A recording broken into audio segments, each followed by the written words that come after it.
Springtide, the podcast of the College Education and Human Development at the University of Maine. I'm Justin Dimmel. I'm going to be hosting this episode and perhaps other episodes. And today I am joined by two very special guests, Gail Burrill and Joan Ferrini-Mundy, both legendary mathematics educators and education researchers. And we are going to be talking about mathematics education in the age of artificial intelligence. Welcome. Thanks, Justin. Great to be here. Excellent. So I want to jump right in. And I guess the first question is, artificial intelligence is often described as a disruptive technology, but mathematics has been reshaped by major technological shifts before. And so from your perspectives, in what ways is AI similar to earlier disruptions in mathematics education and mathematical practice? And in what ways is it fundamentally different? And anyone can start. I can jump in. Sure. So it's a great question, really. And when you just spoke about it right now, Justin, you said, how has it been a disruption in mathematics and in mathematics education? And I think it's really important to look at both together at the same time, and also to think back. And when I was at the University of New Hampshire, Kenneth Appel came to be the chair of our department. He was one of the co-solvers of the four-color problem, which was solved in 1976 using a computer, the first major mathematical theorem ever solved with a computer. And he was the programmer who had done the work to do all of these exhaustive tests of every case of the mappings and what the colorings could be and so forth. So I got to know Ken Appel, and we talked a lot about that disruption. And it didn't go over well in mathematics. The fact that a theorem was getting solved with a computer. Yes. But it was the very beginning of a very big set of changes for mathematics. And so I keep thinking back to that. I think AI is kind of like that. And then I think we have to watch what happens in mathematics and in parallel construct what that means for mathematics teaching and learning. Yeah. I can remember reading about that theorem, the proof, and the responses to it. And I think some mathematicians very much had the sense that the mathematical theory wasn't yet mature enough, right? Because it couldn't handle problems like that, but through brute force, which has always been sort of dismissed as not, you could do it that way, but. And we'd have to look to see if that theorem was ever solved without technology. Yeah, that's a good question. We could put that in the notes, perhaps. Yes, let's find out. If there's a follow-up there. So Gail, what about you? How do you think of this? So I'm actually remembering the four-color theorem, and my students tried it. Oh. So my high school students, we would color things and see what would happen. And I didn't really understand the whole business about how it got developed, except for the fact that it was brute force, and there was question about whether that was a legitimate way to do a proof. Right.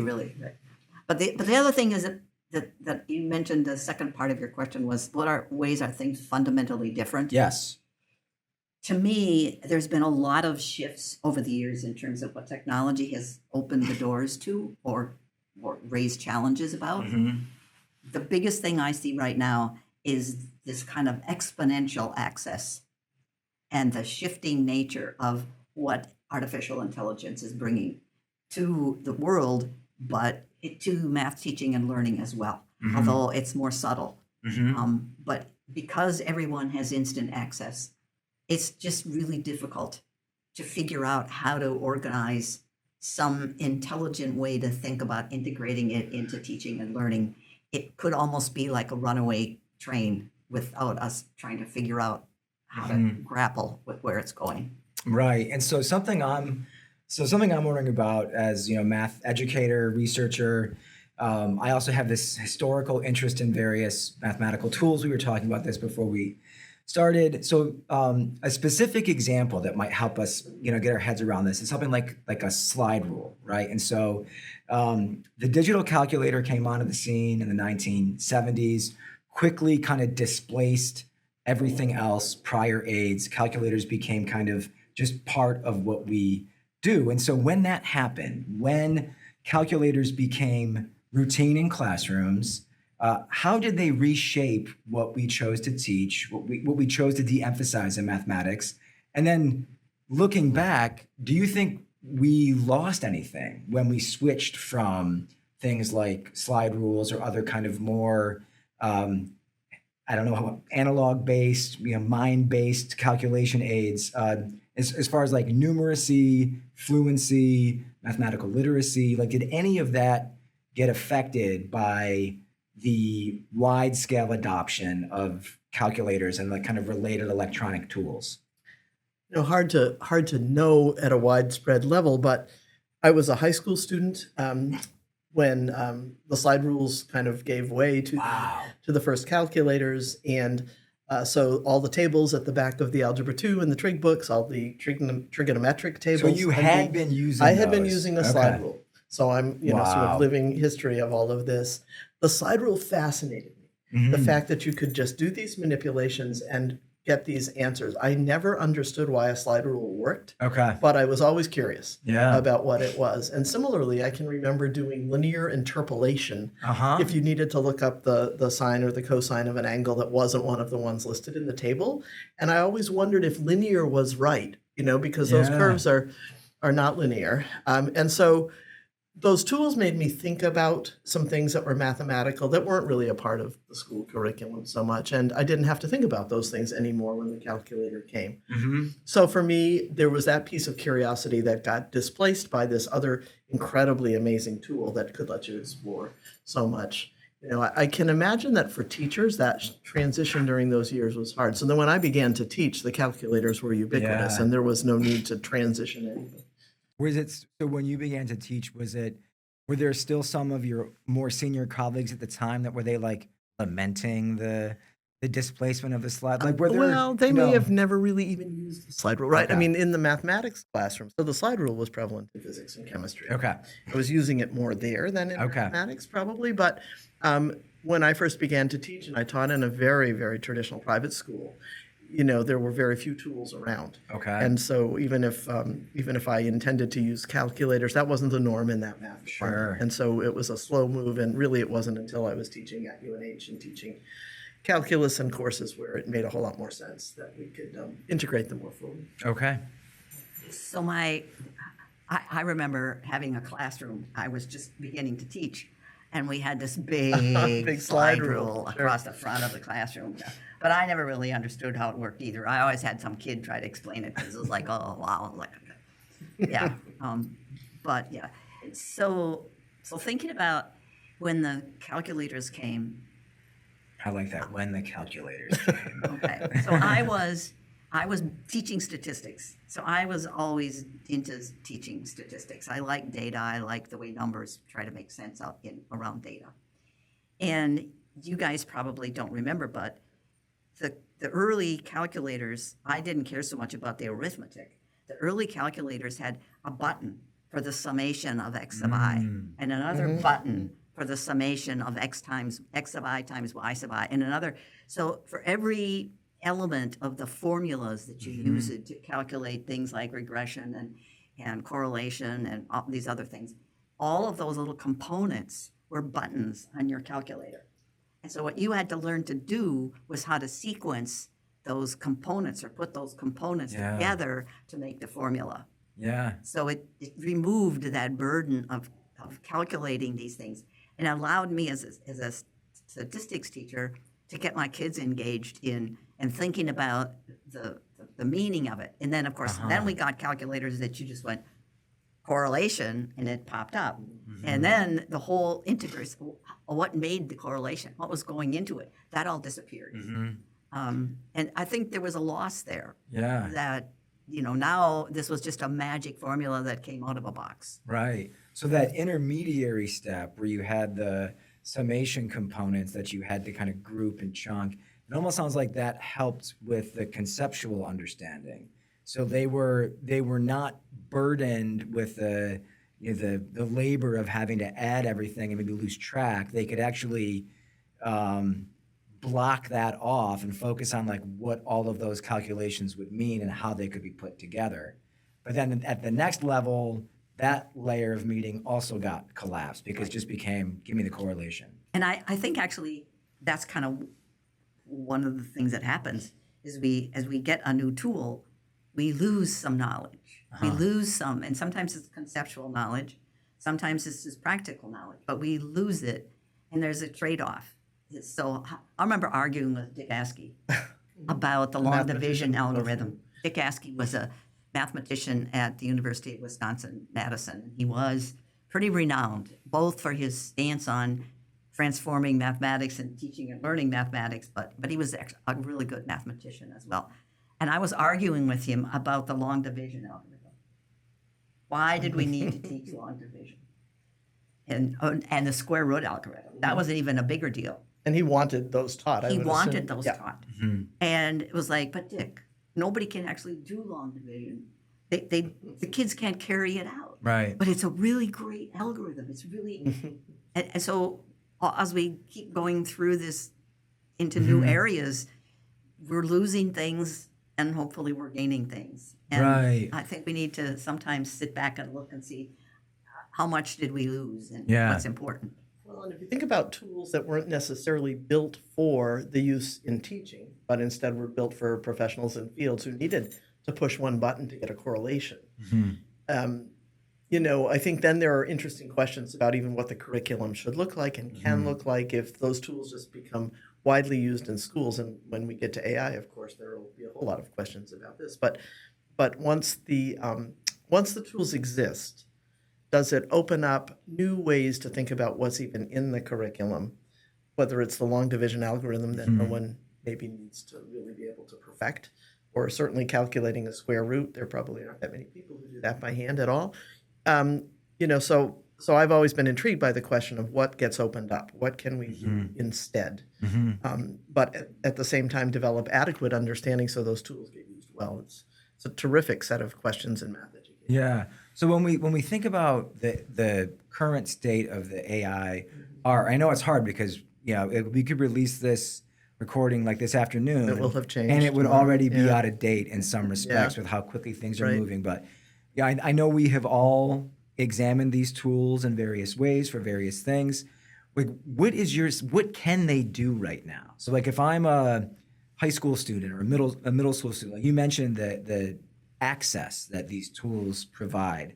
So what exactly is it giving me access to? Like if I go, and would I be using, which tool would I be using, right? We're not promoting or marketing any tools here, but like, are there specific engines or LLMs that are better at math things than others in your experience? And like, what can they really do really well right now? So let me plunge in here because I've been looking at this stuff for a while. Okay. The LLMs have different strengths, and you can actually ask a chat bot which ones. Tell me all about all the LLMs and tell me what their strengths and weaknesses are, and it'll give you a lovely table of what they do well. But they all do a little bit of everything, and some are better prepared for doing kind of mathematics. Some of them are better prepared for helping people become better writers. So depends on what they are.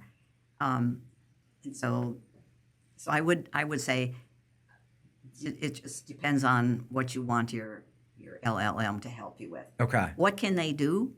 They can do really well, in my experience, most things that involve some kind of word, because they are large language models. Some things that involve words. Okay. So I asked it to tell me the difference between algebra and geometry. It does a really nice job. Okay. I asked it to tell me the uses of the symbol P in statistics. Because my kids always got that all mixed up. It does a really nice job. On the other hand, I ask it to solve a problem, and it very often makes an error. Okay. So because it's not algorithmic. Right. So if it does a mathematical, it will screw up sometimes. They sometimes call it hallucination, but some people now call it just flat out lying. Basically, it's wrong. Right. So it does a lot. Okay. And it provides really good guidance. It's very good at organizing things. Almost all of them are. Yeah. But they're all prone to stepping over the line in different ways. Right.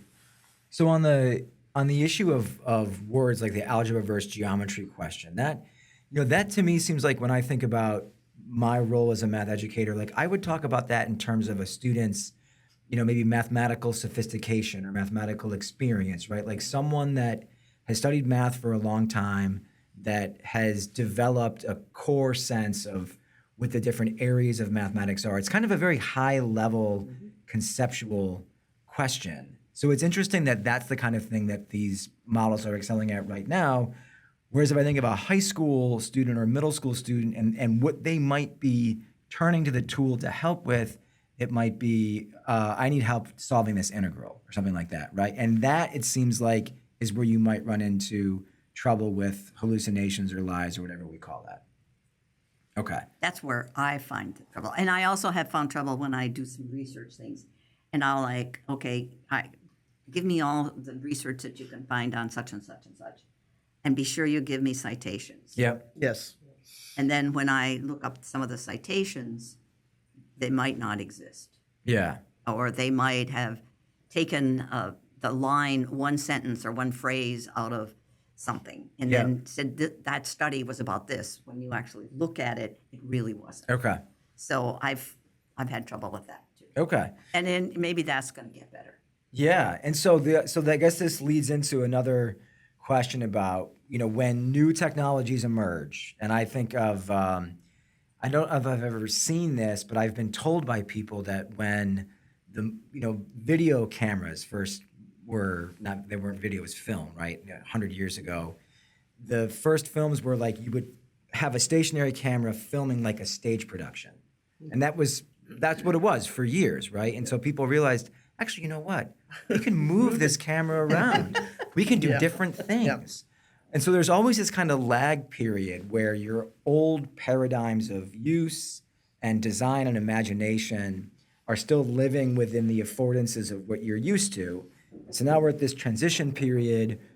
What do you think, when you think about, 5, 10, 15, 20 years ahead, can you try to imagine what we're missing right now about the affordances of artificial intelligence and this kind of, predictive processing that they do that are going to create new opportunities for teaching and learning mathematics that are not on our radar right now? One place to watch really is in the mathematics community, mathematics researchers who are leading the way in some cases in trying to think about the affordances of AI for their work. And so I try to follow Terrence Tao when I can, because he always has something really amazing to say. So the work that's being done with very particular tools, I think, in the math community, I think one of them is called Lean, which is a problem-solving kind of AI tool.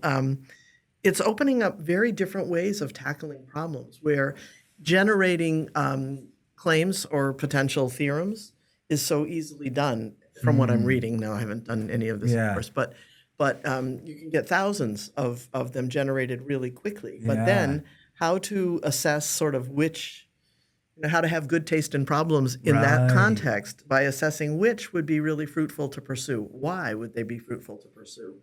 I'm reading that there are now tools that will check proofs quickly, that will generate the proofs quickly. But there are also tools that allow for crowdsourcing of the doing of mathematics, and a way that there can be another kind of equity in terms of people with very little technical background becoming a part of a project where there's a chunk that AI has generated that they're able to kind of work on individually and make their contribution. So big mathematical adventures, I suppose, can be framed in new ways now because of this notion that anybody anywhere can use some of these AI tools and be a part of looking at big, massive problems or categorization. So you're thinking collaboration. I'm thinking collaboration. I'm Way thinking more possible. problem framing, which is very close to the need that one has in the skills needed in writing good prompts, right? The ways of actually of describing the problem really precisely.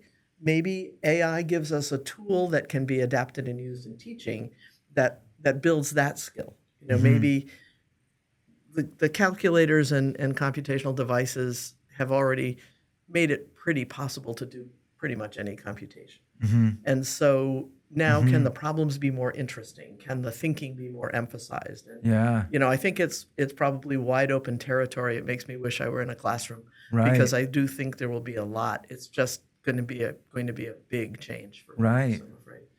So I just want to add one other thing. So early on, a couple years ago, I asked I think it was ChatGPT, to give me a graph of, I was actually looking at the median income of, by gender, by education, by all sorts of different variables. And I asked it to give me a graph of something. And I was expecting a scatter plot that you would look at to see if there's a relationship like between the men's and women's income, say, over years. And it gave me this really strange thing. And I discarded it because I thought, well, that's dumb. And I didn't look at it.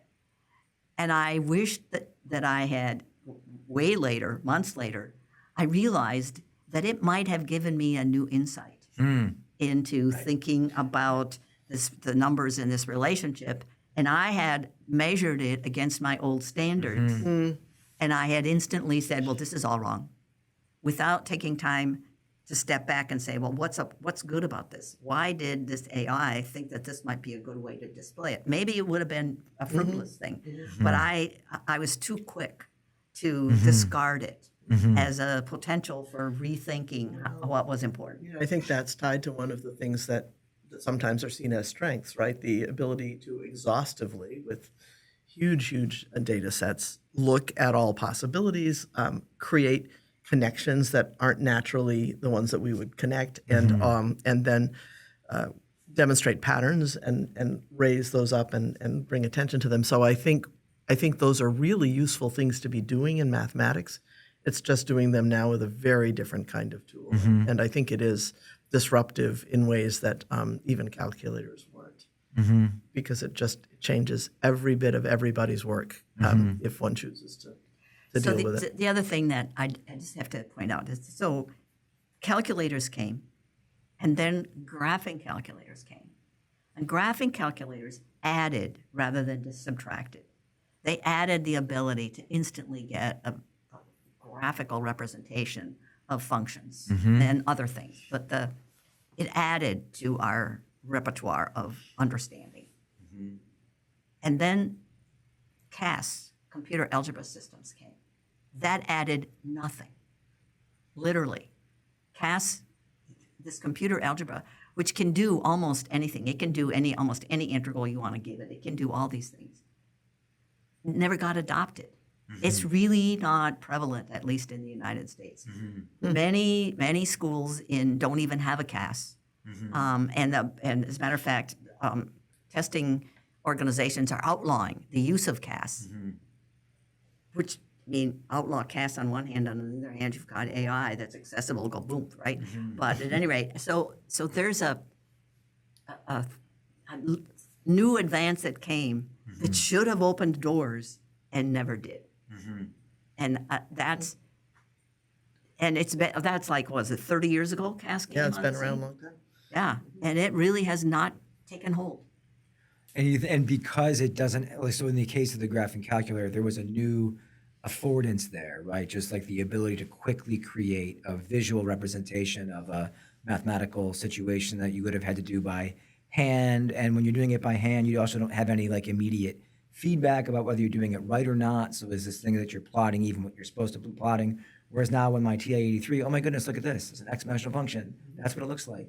And so that added something to our set of powers. But all the CAS did, you're saying, is now there's this set of algebra problems and this just solves it for us. And we didn't want to do the algebra problems anyway. so I didn't want to factor those polynomials. So now I'm not like necessarily being pushed to understand how having that kind of algebra power at my fingertips is going to let me think and do new things. Unless the curriculum really gets rethought in very bold and very different ways, where having those solutions to those equations does matter, but it's not the main point. Yeah. It's not the main thing that students and learners are trying to do. So what would that look like? I don't know. And this is kind of like in your essay, where you talk about kind of like the opportunities for the future of the mathematics education curriculum. Like, what might that really look like?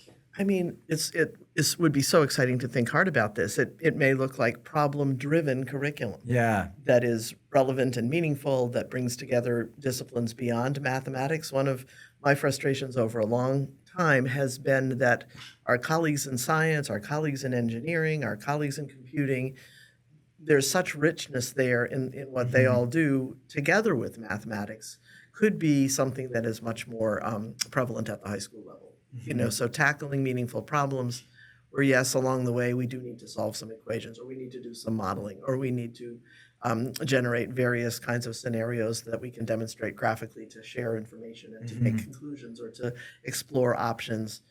I feel like there's a generation of curriculum that could come that could really take advantage of even CAS. And I actually think that.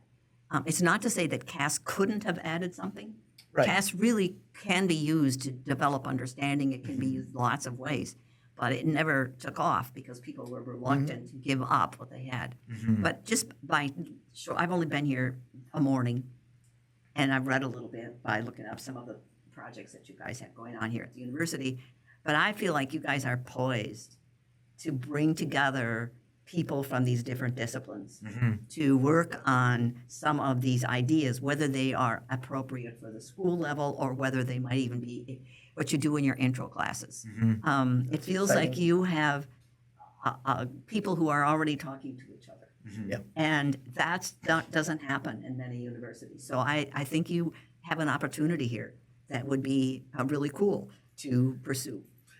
Well, that's an interesting challenge. We'll have to figure that out, Justin. And what could we do with that? And I think both Gail and I spent a lot of time paying attention to standards and high school and K-12 curriculum, and know how slowly that changes. But when it does change, it's because there's been a pilot or there's been a small implementation with something really new and very different that can be demonstrated to be fruitful. And so on behalf of the university, I'll say we appreciate Yeah. that All right. that idea. Yeah. Well, I've also been thinking about your talking about lean and what mathematicians are doing, and the idea of conjecture forming or theorem generation. Yeah. I think there's a quip by Riemann about how you have to guess a theorem before you prove it, and the kind of articulation of the theorem itself Yes. is a significant It's a achievement. mathematical act. It really is. Yeah. And that is completely out of the hands of what we expect most of our students to do in most K through 12 settings. And so being in a situation where that kind of mathematical work could be foregrounded more, because now you have this assistant Right. that can help you just kind of cut through the dense web of terminology that you need a graduate degree to comprehend in most cases, right?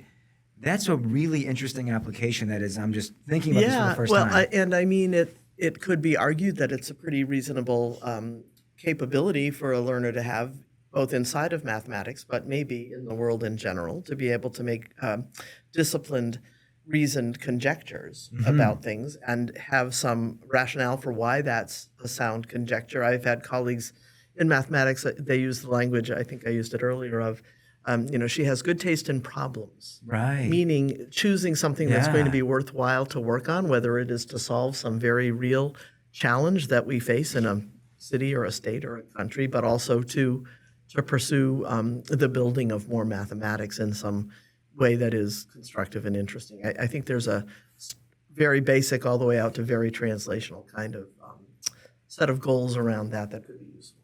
So do you think this is kind of off the wall. So do you think we are maybe reversing to where people were in the age of the when mathematics was being developed, when some of these guys were doing calculus and thinking about, because they didn't have the answers.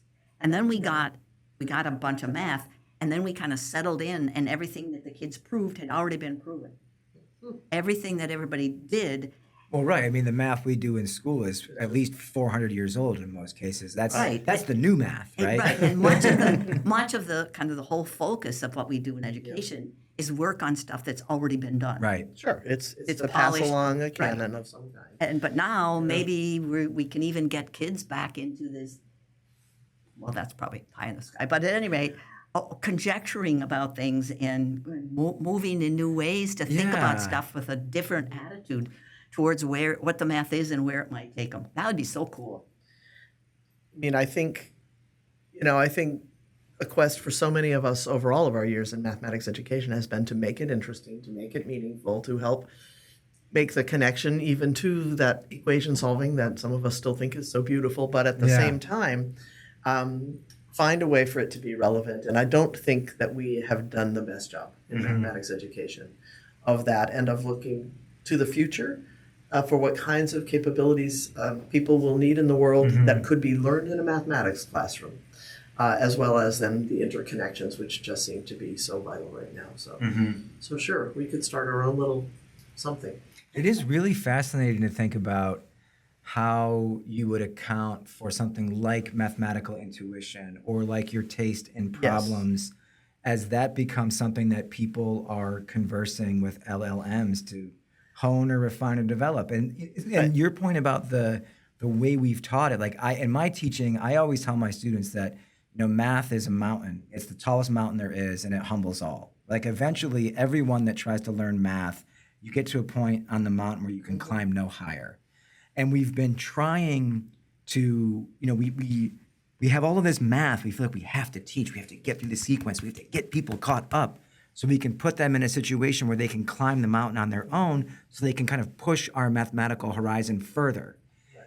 Now we have a set of tools that perhaps can get, it's like an elevator up the mountain, right? You can just sit down with an LLM and you can kind of get like right to the top, right to the frontier in a way that's comprehensible to you, and then your own intuitions you can now feed back into the system perhaps and get something out of it that you wouldn't, again, have been able to do without graduate degrees in mathematics. To continue the metaphor, from the top of the mountain, you have a very different view. Yeah. And you can see a lot more about what might be happening and what might be needed and where you might make connections. I think, I've in this job, I've come to learn a little bit about a lot of the areas in which this university is so terrific. And one is across our engineering and computing fields, we have very, very strong programs and people doing good work. And I find myself thinking all the time, how is mathematics involved here? Exactly what kinds of mathematical needs are there in these programs of work? And frequently that is being invented by the forestry researcher or the engineer who studies composites. They learn enough about mathematical modeling or whatever the tool is that they might need to apply it in their work. So that's fine, and they're ready to do that, and they do well. But what if there were more people who could come through mathematics in the high school and college levels to be able to be ready members of those teams? And what new skills could they bring beyond the technical ones that now the machines will do for us? A way to rethink the problem or the solution too. I mean, it's not just good taste in problems, right? It's having wisdom about what will be a fruitful approach to tackling the problem and what other resources might you need to bring in. I mean, I think there have been attempts over a long time at K-12 to try to introduce some of this kind of thing. I know that there have been problem-driven curricula. The work of COMAP has been very centrally focused that way, for instance. But I don't know, might be time for another run at some of it in an AI world. So you're pushing a little bit towards data science Yes. as well. Whatever that looks like in a new world. In the new world, right. Yeah. But one of the things that the data science brings into the whole picture is the need for content knowledge. You need content knowledge if you're going to answer some of these questions that have to do with the world, like your forestry people. Yes. There's a whole realm of knowledge that they have to bring to making sense of these data. Or be able to find. Or to be able to find, right. But the other thing is we have to be really careful because with AI, it's too possible right now to make missteps. So you could stumble on your way to that mountaintop by accepting something that you didn't thoroughly vet. But that even AI has that produced. that's such a mathematical kind of behavior, right? The careful vetting, the checking facts, essentially, being able to be convinced that each step in the proof is justified. So I could argue that it's mathematical, but that it has to be built in to what we do with the tools. And I'm actually having my own internal discussion about this because part of me is a mathematician and part of me is a statistician. And statistics people are close enough. We collect data Oh, sure. and Sure. make Yeah, it's a estimates and different- then put different probabilities field. Yeah. around our Yes. estimates. And in mathematics, we don't do that. Right. We go right to the exact. Yeah. But AI, there's some probabilities that are associated with some of the output. And I'm like struggling with, if it says that, P equals 3 is greater than P equals 0.03, do I care? In math, I really care. Right. But in this context, from my statistical lens, I'm not so sure I care. And so I think that's a Yeah, dilemma it's as interesting. we go forward, at least the one that I'm looking at right now. Well, so this has been just a wonderful conversation, and I wonder if we could. Time here has been fantastic, but I think we should move to wrap things up. And I wonder now if each of you want to take an opportunity to think about something that maybe you are anxious about when you think about AI and the future of math education, and something you're really optimistic about when you think of AI and the future of math education. You can take them in any order you like. Well, I'm anxious that we collectively can't keep up. That I don't see a pathway for myself as an individual, but for us here at the university to stay abreast of these very rapidly changing tools enough to use them wisely. I trust that we have a lot of very good use going on, but they're changing so quickly. But I'm optimistic about how much time this can open up for people, with all of the caveats that Gail has raised. But these tools can make efficiencies in one place, meaning that we have new space to do new things, perhaps, that we haven't even thought about needing to do. And I am very optimistic that that is going to become transformational, certainly for universities in various parts of what we do. So this is funny. I'm going to reflect on something you said quite some time ago somewhere, that one of the things I worry about is our research system cannot begin to cope with finding solid evidence about some of the things that are possible now with AI. We have this kind of mechanism for what research has to do to get vetted, Interesting. and it's not, can't keep up. Well, with I mean, where we just are. on that point about not keeping up. So Yeah. we've all been on NSF review panels, and over the last year, any NSF review panel I've been on where there might be an AI component to the proposal, by the time the proposals make it to the review panel, they're already out of date.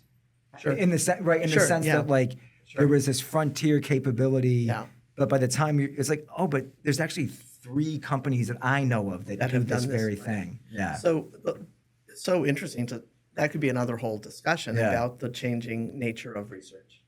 Right, but I worry about that because Sure. too often I see people plunging ahead, like Yeah. this is the thing, and then it turns out that there was a lot of sinkholes along the way that Right. didn't get us where we want to Yeah. go. The thing that I'm actually really optimistic about is I'm hoping that we're smart enough to use this as an opportunity to bring more people into mathematics education, to open the doors for people who've been shut out. We have to be thoughtful about how we do this, and we have to care about it. If you can't just let it happen, because if we just let it happen, they'll all still be shut out. But we can, if we think hard, we can find ways to let more people, more kids into what we do in math education. And I'm really optimistic that that AI provides that opportunity for us. Hear, hear. Well, thank you both so much for your time. It was wonderful having this conversation with you, and I look forward to more opportunities to talk about these ideas in the future. Thank you Thank so you. much. Thank you.